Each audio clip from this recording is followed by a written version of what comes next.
এবার যে খবরের দিকে নজর রাখবো, প্রায় 20,000 বোতল ফেন্সিডিল উদ্ধার করলো পুলিশ। দুটি কাঁচা বাড়ি অর্থাৎ পাটকাঠির বাড়ি থেকে 102 বস্তা ফেন্সিডিল উদ্ধার করলো পুলিশ।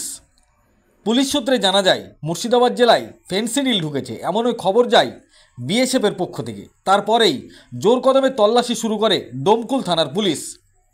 সেই মতো গোপন সূত্রে খবর পেয়ে এসডিপিও শুভম বাজাজ, বিডিও শঙ্খদীপ দাস, ডোমকুল থানার অফিসার পার্থ সারথী মজুমদার সহ পুলিশের একটি বিশাল টিম এই অভিযানে দুটি ঘরে প্রায় 20,000 ফেন্সিডিল উদ্ধার করেছে। পুলিশের অনুমান এর পেছনে বড় ধরনের কোনো চক্র রয়েছে। ঘটনাটি ঘটেছে মুর্শিদাবাদ জেলার ডোমকুল থানার গড়াইমারি এলাকায়। এই ভিডিওটি যারা দেখছেন চ্যানেলটি লাইক করবেন, শেয়ার করবেন আর সাবস্ক্রাইব করবেন। আই লাভ মাই ইন্ডিয়া, মেরা ভারত মহান।